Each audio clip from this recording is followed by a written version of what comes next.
What is up, everyone? Happy Thursday. The day before CDL Florida goes live. We'll have 3 days in that tournament. We've got Clayster joining us with the Dallas Empire, the first team to get 2 tournament wins this year. They will not be in attendance, so they get a little bit of a break this weekend. But before we get into things too much, guys, I want to remind you that we have to thank Draft Buff for sponsoring the Loadout. Draft Buff is a free and social fantasy esports app hosting season-long fantasy leagues for Call of Duty League and other esports.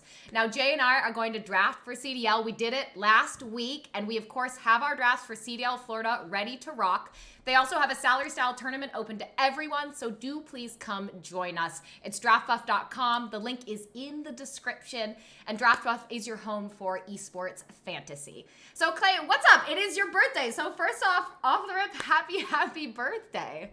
Thank you, guys. Appreciate that. Yeah, so I know you're quarantined, so not super exciting, but I believe, 28. So what do you guys doing anything fun today or kind of just relaxing? Yeah, I mean, I had practice all day. We had a pretty long practice day today, but my girlfriend Luna made me some breakfast. She's gonna make me some dinner, and I'll probably end up settling down with her and watching a movie or something tonight. Nothing too crazy. I mean, I feel like once you get past like the fun birthdays, it just becomes like, shit, I'm getting older. You know? Okay, yes, I can relate to that because Jay, you're still young, right? Yeah, So my birthdays are like a week and a half. I know I hit that birthday though, and I'm just like, shit, there's another one. Yeah. All right. But okay, so kind of the theme of it today, a lot of people talk to you about your current career, but that's not really what we want to focus on. We want to start back at the beginning, What were you like when you were a kid? What were you like what was it, high school, I believe, was that tweet? If you could regale us with something you tweeted out a little bit ago, something about most likely to get voted for something to happen to you?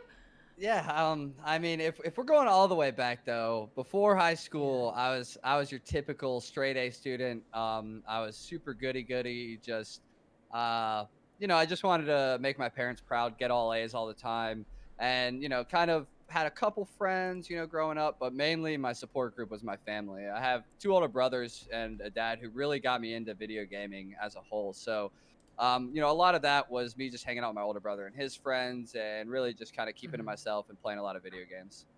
So what happened from goody straight A's to most likely to get arrested? Was that the tweet?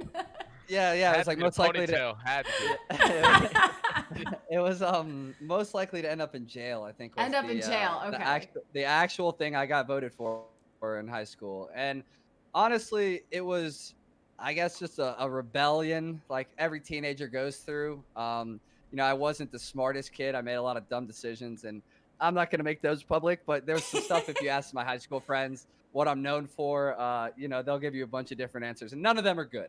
So, it was one of the things where I feel like I grew up at a much faster rate than a lot of my peers. And so, like, when I was going into my junior and senior year in high school, it was more so like, I'm over this. Like, I'm over high school. I know all this stuff. Like, I feel like school is just something they're making me do, even though it's not helping. I'm not learning anything. So I kind of scraped by on the bare minimum. I mean, like, I had a great GPA all the way leading up to my junior year, and then I think my junior and senior year, I passed all my core classes with a D- and failed every elective. You're like, fuck this. Yeah, I'm not interested. Yeah.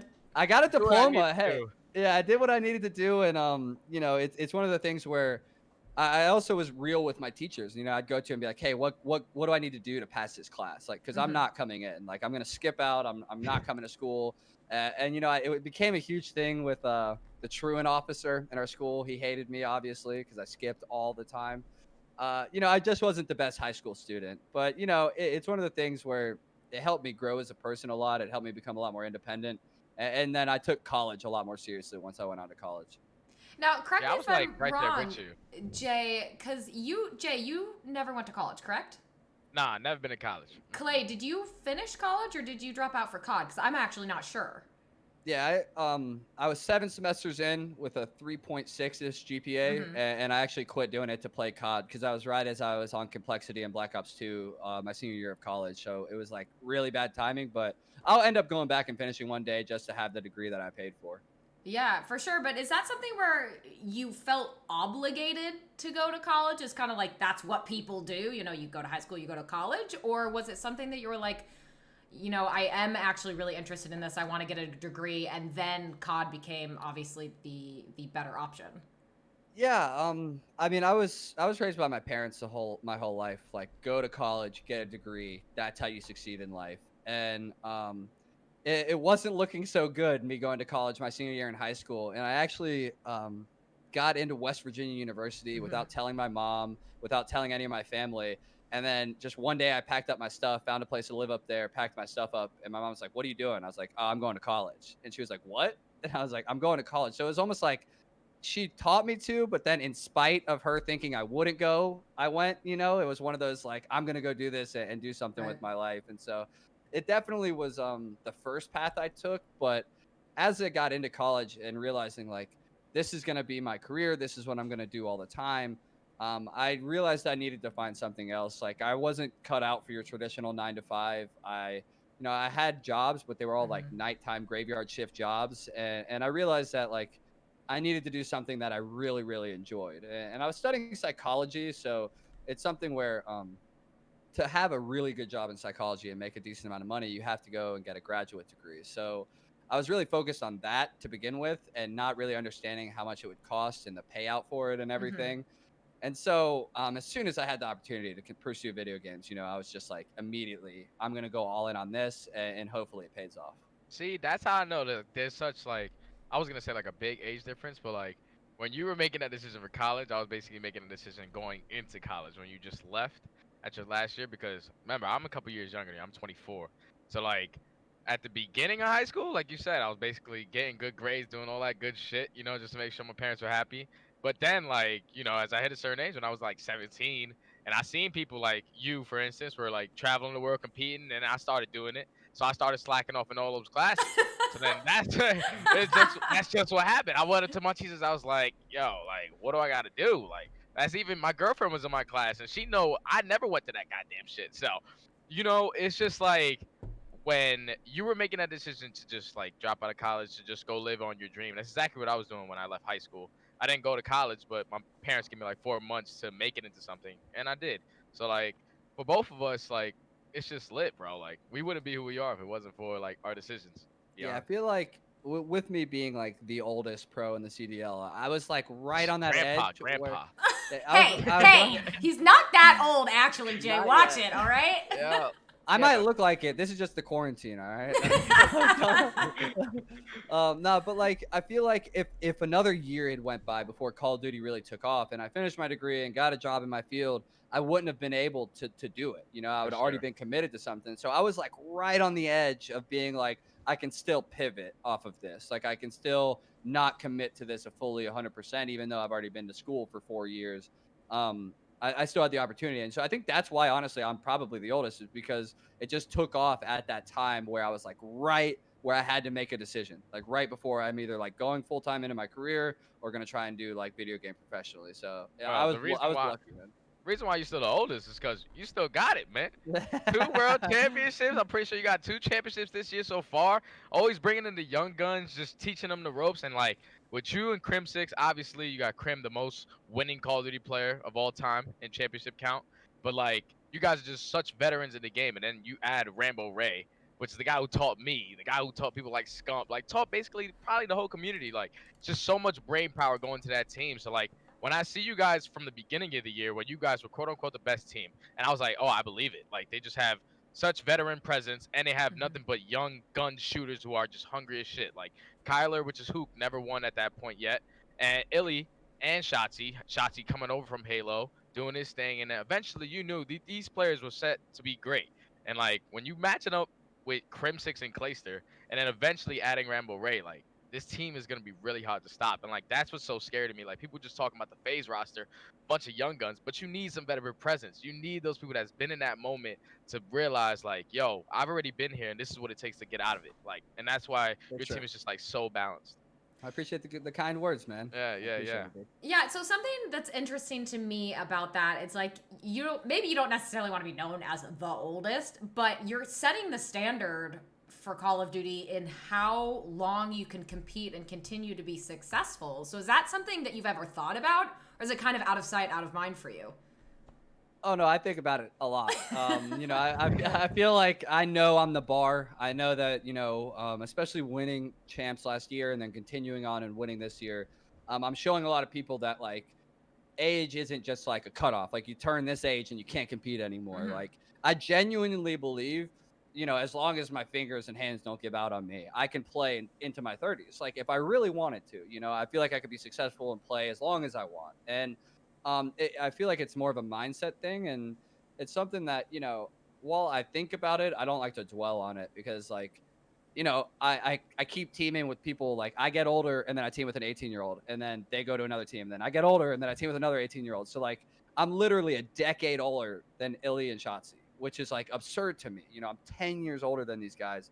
And so I just hope that I bring something to the table. And that's really what I think about every day in terms of like motivation and effort levels when I'm practicing and just trying to help them and be a good resource for them.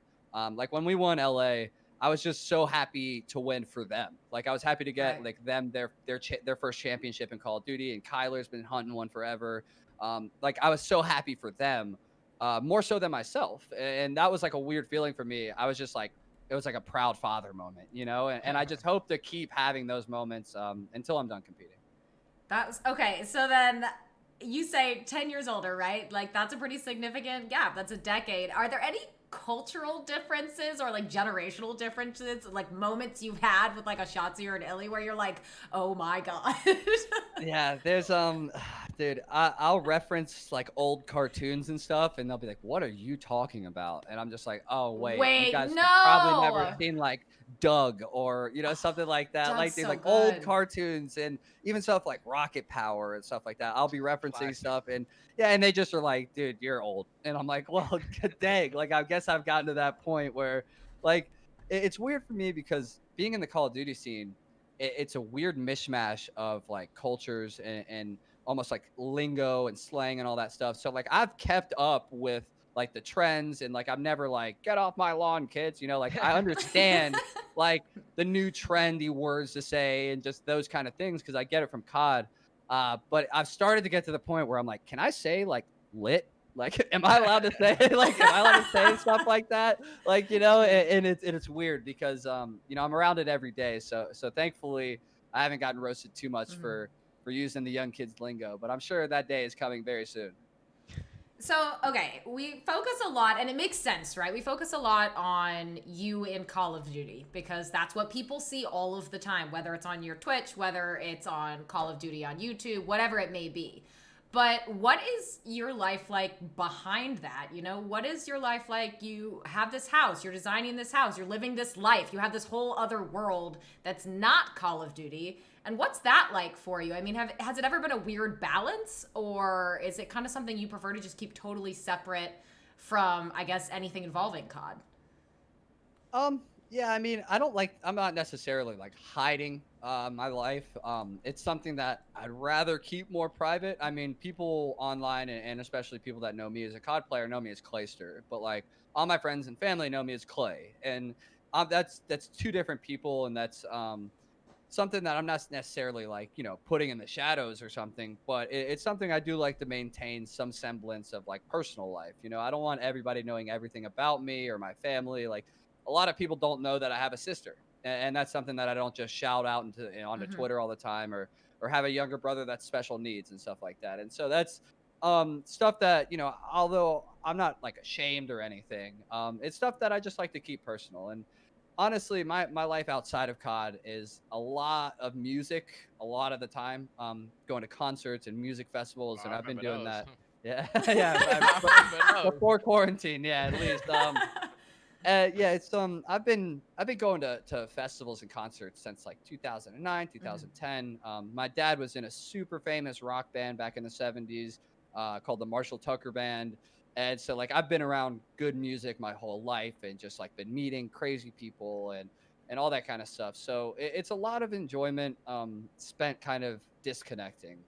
Me and my siblings and all of our closest friends, get like a cabin in the woods every year where we all meet up and there's like no cell service or internet, and we just like have fun, like 15 of us just like drinking, playing games, and enjoying each other's company. And I think it's super important, especially doing what we do and being connected to social media and everything all the time, to really put your phone away and put your computer away and just not like always be so on it, and Right. I think that that mental balance is really important for me, and it might not be for everybody, but for me especially, that time with my family and friends is like some of the times I cherish the most, like over Call of Duty, over the gaming stuff. Just hanging out with my friends with nobody thinks of me as some superstar gamer. They just think of me as, the idiot Clay who's making dumb jokes all the time. So it's nice to be able to separate the two, and then also still have the support when I need it from them. Jay, did you ever have trouble balancing like that, or did you find it easier for you as well? Well, honestly, like my life, both of the people just became one. Like study is who I am, like to my family and to my competitors as well. It's just like people know me. Probably when I'm back home, they call me Stud, like for short. But other than that, man, it's just like that's who I became. So like that's who I'm proud to show to other people.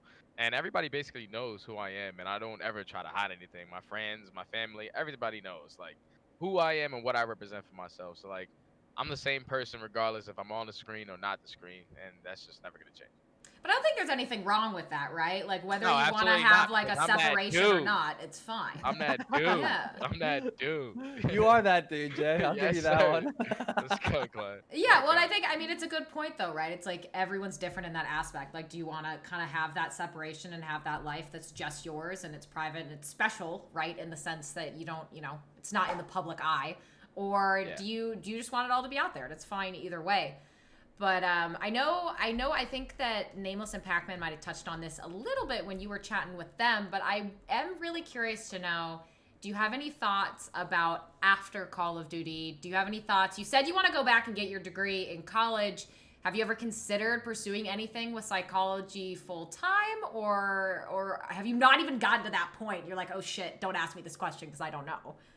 No, I've been being asked that question for like 4 years now. Yeah. Like when you hang Right. it up, what are you gonna do? And it's like, obviously focus on the present, focus on being the best like player I can be right now. But I would be doing a disservice to myself if I didn't think about what I'm gonna do after this. And so, it's I don't know. Obviously, I want to stay in gaming in some way, shape, or form. I think I have too much knowledge and too much, branding knowledge and Mm-hmm. marketing knowledge and content creation knowledge, to throw that away. I think I've done a good job getting to where I'm at now, like playing aside, that I could be a really big asset to a lot of people. And so I haven't like committed to any one thing. I'm definitely going to finish that degree up just to have the degree. I don't necessarily think I'll do anything in your traditional Mm-hmm. psychology realm, but I would love to be like a mental skills coach for an esports team and teach them how to deal with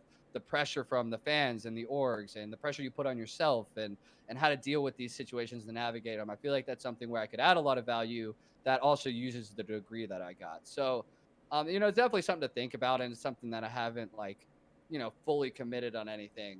But I definitely want to stick around gaming just because it's my passion. I love this scene. Like, I might not like every bit about the scene, but I think I have enough value that, I could be a really good asset.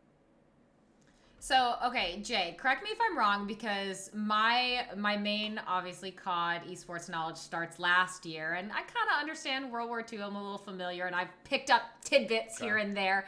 But did you guys ever team together or no? And Nah. I Nah. wish. Oh, you don't understand it. If I would have team with Clay, it would have been so fun. The other team would have been absolutely shook. Because me and Clay, whenever we played against each other, it was just nonstop yelling at each other. But it was Wait, all okay, in that's game. what that was my next question. What was it like? Do you guys have any like memorable moments of when you played Oh, against each oh, other? yeah. Oh yeah, I got the Jay's perfect got one. Jay's Oh got yeah, I one, got the man. perfect one. We were at Anaheim back during Black Ops 3. It was my LG roster versus FaZe roster at the time. They went up 2-0 in the series, Kate. You should have seen. First map, I had like 54 kills. My team, I'm looking at my teammates I'm like, watching Clay's face during this while you're looking at telling my this teammates like, story. all right. And then like we go into the second map. I have another double-digit S&D. I'm just sitting like, we lose that match, so we're down 0-2. Go to the bathroom. We come back. I'm sitting like, boys, we can't lose this. Like, You can't. So then eventually we switched it around on that evac uplink. We went on like some crazy stuff, and then we ran. Oh my god! And then we played them the next 2 maps, Kate. And let me tell you, we beat them pretty bad on the 4th hard point. But then it went to game 5, and then it was me versus Clay. You know, it's the game 5. Like the first 2 maps, they're just yelling at us. Clay, we're eating it to the face, bang bang. And then after we come back too, we're going to game 5. We got Jack, and I'm pretty sure Maven casting the entire thing. I watched the video so many times. But oh my god, that game 5, Kate, I ended up being 14-2 at the end of the map. I was basically untouchable. Clay didn't even understand where he was getting sniped from, and like his teammates were getting 1v3 left and right. It was just the worst way you could possibly lose. Because then I It stood up was at the the end of that best match. series Jay has ever had. Let's put it at that. Ever. He was ever. That was the best untouchable. series. Oh. He was Literally untouchable. untouchable on the map. Couldn't He was believe it. sniping the shit out of us, and like we couldn't do anything about it. Like I knew where he was gonna be, and I just couldn't react quick enough. Like it was just, I don't know how to describe it. I haven't been shut down like that in a long time, especially leading up to that point. But you dominated us. I'll give you that. I one. never felt like that in my life. I felt like Goku, like Super Saiyan 3, long hair, like like just on a different level. And my teammates looked at me, they tried to give me dabs, and they all pointed at me at the end of the match because they knew they didn't do nothing. I did it all, Kate. Imagine that. I was like Jordan out there, Kate, for 3, fade away, doing it all, Kate, doing it all. Oh my god, I That was the believe only it, time though. though. Other than that, Clay was whooping my ass, left and right. Don't Yeah. worry about it. You had me at Ghost Champs. I'll give you that. You Oh had me yeah, at had Ghost him there. Champs. Had him there. Ghost Yep. Champs. But other than that, I had study. Yeah, he was whooping my ass. It's all Oh right. my god, that's absolutely hysterical. Okay, so I love that was like Jay's eyes lit up and Clay was like, all right, here we go. I'll give him that one. He destroyed us. Like he dominated us. Okay, so I want to rewind a little bit to focusing not so much on what you want to do in terms of work whenever you do decide to retire or in whatever format that takes place, but in your personal life, in your hobbies, is there anything you're excited to have more time to do, whether it's simply relaxing because it's not scrimming, or are there any things that just kind of leisure stuff that you're really looking forward to having the time for? I think the number one thing for me, I actually enjoy having to scrim. Like I enjoy having something to do every day. Like I get structure. Yeah. I get really bored really easy. So I don't foresee retirement for me as being something like sitting on the front porch smoking a pipe, in a rocking chair. Like, I need something to do and something to kind of put my mind to each and every day. So I think that necessarily for me, just having the freedom to go and, for people's birthdays or a wedding or a concert that I really want to go to, or, just those things that I've been missing out on for the past 10 years. I've had 10 of my friends get married and I've been to one of their weddings, and including my gaming friends, including all this stuff. I miss out on so much on birthdays, on, New Year's parties, on Halloween parties, on, all these things that, I have the freedom and the financial ability to go do, but I just can't because like it's so rigid and so structured with scrims and stuff. So honestly, that's what I'm looking forward to most is just being able to actually spend time with my friends and family and go do things that, if I want to request off on a Friday, like I can leave and go Friday to Sunday and hang out with my friends back home or something, and so that's the number one thing I'm really looking forward to when I'm done is just that freedom and not being so like buckled down all the time. Do you think Clay, I don't know about you, go for man, it, Jay. but like during these times, man, one thing that I'm missing, like without a doubt, is sports. And I know you're a Green Bay fan. I know all that good stuff. So how do you feel like about your team, drafting a quarterback, with Aaron Rodgers, you got one of the GOATs, but drafting a quarterback and like how is this affecting you? Because I wake up every day and I used to turn on channel 36 for me, which is ESPN, but like, bro, I don't even touch the TV no more. I'm losing my goddamn mind just watching these highlight videos. Yeah, I mean, I'm missing sports for sure, and I'm thankful that we have esports to watch. I've been Yeah. watching a lot of other esports and stuff, so that's actually something that thankfully we have. But it's actually been interesting because I've actually played with a lot of the Packers players since all this happened because all of Okay. them are just stuck at home, and so I played for with like sure. one of the wide receivers. I played with a linebacker and stuff, and it's been pretty cool to like get in the know. Like I followed one of the tight ends. He's a second year tight end. He was a rookie last year for the Packers. And he instant DMs me. He's like, "Hey man, I'm a huge fan." And I'm like, wait, I'm a huge fan, bro. Like, That's what are you gotta be talking about? surreal, right? Yeah, for sure. It definitely is super surreal, and it's cool to see that there is crossover and like a ton of athletes and musicians play Call of Duty. It's one of the most popular games, and so to be able to kind of like connect and share my skills with them, and we share appreciation for each other. It's been cool, but I've just been missing the excitement and the something to look forward to every Sunday and that type of thing, you know. No, that totally makes sense. And I guess that kind of brings up the topic of we've seen a lot of folks from sports, whether it's the NBA, NFL, anywhere else, coming into esports kind of en masse, especially during COVID while we're all just chilling at home and we don't really have a lot to do. Have you had any, like, I guess, thoughts on how that's been implemented, how people have been executing on that, whether it's the Warzone tournaments, anything else? Like, do you think it could be better, or are you just happy to kind of see that crossover becoming more common? Yeah, I would say overall, I'm just happy that the crossover's there, that gaming is being associated with these elite, top of the field, athletes who, I mean, gaming has been perceived as, a nerdy, non athletic thing, but to see all these athletes playing video games, it validates a lot of what we're doing here. And it's not, hey, we're not all just like geeks sitting in our mom's basement. And that's fine if you are, but we're not all like that, and I think really obviously there's some hurdles to get over. Like a lot of them don't have stuff hooked up to the PC to be able to talk in like Discord or something, which it ends up being like a little harder for us to talk in game to them and stuff like that. But I think that's just like, they're just casual gamers. They're not like these hardcore, got like all the setup and dual monitors and everything. So I wouldn't necessarily say it's a bad thing, but there's definitely like, I think the organizers of these tournaments could do a little bit better job of making it a more homogenous experience instead of just kind of like, all right, hey, you're all in a game together, play. And it's like, well, I can't talk in game. He's talking in PlayStation chat. That guy's talking in Discord. Like, it's just all like mishmash. So I think it definitely could be a little smooth, but especially in these times, it's just like, I'm just happy to be playing with some of these athletes who are so talented. For sure. Okay, so you're in college, right? And you go and do COD full time, and you're like, 6 or 7 or however many years from now, I'm gonna be playing COD with folks from Green Bay. And did you ever, ever No. think that it would be from there to here? No, never. I mean, it blow like we're so cool now that like it doesn't phase us, but like in the back of my mind, I'm like the little kid in me is just screaming like this is what I've been like trying to get to in gaming for so long. This is what I had hoped gaming would be like since I was a kid, and so to like be here on the journey from like start to finish, or no, it's not even finished, but like start to now. It's just it makes me so happy and like proud of what we've done as a community and what every esport is doing as a community, and just how everybody's giving a little bit to try and make gaming really cool. And so in the back of my head, I'm just like, it's still surreal. Like I wake up every day and have this awesome job playing for an awesome city, and really just I feel super blessed to be in the position I am, and just super thankful that I'm allowed to do this every day.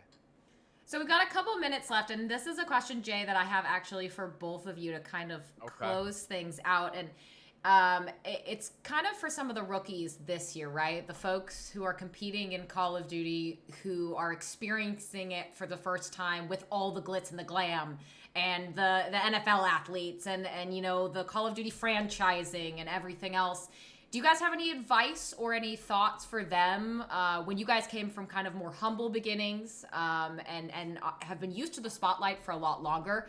For those kids who are maybe 18 or Shotzi or Illy or something and coming in, and it's just all the lights in the spotlight right off the rip. Jay, you Well, if go you first. Yeah, well, if you're one of those brand new players that are just coming in, you have to make a name for yourself, like right off the rip. Like, thankfully, when I was coming in, I basically placed pro at the end of Black Ops 2, so that was fine. But going into Ghost, it was all about like starting off that year with like a bang or just making yourself known out there. So like first event, went out there and got third, and eventually people started knowing my name, and then eventually I joined Envy. But like once you're hitting that age and you're just in that environment that you always wanted to be in, you just have to prove why you want to be there. And like just look to the left and the right, like this is where I want to be, and this is exactly how I wanted it to play out. Now I just got to show why I'm here, and a bit hopefully just make a name for myself. And like we see young players doing it all the time. We have Ellie coming up this year, also Shotzi, but Shotzi was also from the Halo scene and Mm-hmm. won when he was 16 years old. So like he's made for this shit. So like when he just transitions over, it's just a different environment. with some probably some different lingo and stuff like that that he just needs to adapt to, but like he's gonna be able to because that's what he wants to do. And like if you're one of these young rookies, if this is something that you want to do, you have to make sure you're taking this 100% serious. You can't slack because back in the day, I was a slacker to be honest. Don't get it twisted. I'd just still be playing if I wasn't a slacker, but overall, man, you just got to make sure you're giving it 100 and nothing less, man. You got to always go 100% to your abilities. Yeah, I think one of the main things I think all these new guys and rookies coming in have to realize is like they have to be super appreciative and like grateful for the position they're in, because Yeah. like when we started, or even when I started, I was going to tournaments to try and place well to pay my rent, you know, and we weren't making salary. I remember I won Right. 7 of 8 tournaments of complexity, and they offered us a $500 a month salary, which is like, you know, 6K a year to play video games. And I was ecstatic. I was freaking out about it. I was so happy. And so now they're coming in and there's these big numbers being thrown at them, you know, 6 figures straight off the gate. And I just think the number one thing I tell them is just like take a step back and understand how like blessed you are to be able to come into a scene that's already established, and you have the biggest opportunity of your life in front of you, and you're already getting paid this amount. Like, I just say to them like, you know, some of my players would be complaining about how much they're getting paid. I'm like, dude, you're making over $150,000 a year. Like, be quiet, you know, like just be appreciative. And I don't mean to say that in like a cynical or like, hey, I did all this for you. But it's something I mean to say is like, just take a step back and count your blessings and understand like you have a really big opportunity in front of you. And like Jay said, just seize it. Like take that and just like go as hard as you can with it and make the most of it, because what we do as pro gamers is like a dream job for a Yep. lot of people, you know, a lot of young kids and a lot of even older kids, and the purest sense of a dream job. So just don't squander it. Make sure you love what you do every day and make sure you give it your all. It's just make sure. Yeah, for sure. Well, thank you so much for taking the time, especially on your birthday. I think Jake, Yeah, you Jay guys and I are can't say welcome. enough. I know. Yes, thank you, and happy birthday. I hope you have a fantastic rest of your night. Have plenty more of those IPAs. Yeah, But only for you seriously. guys. I would only do it for you guys. That's Just know I my love you guy. guys. I Thank love you. you guys. Too, Clay.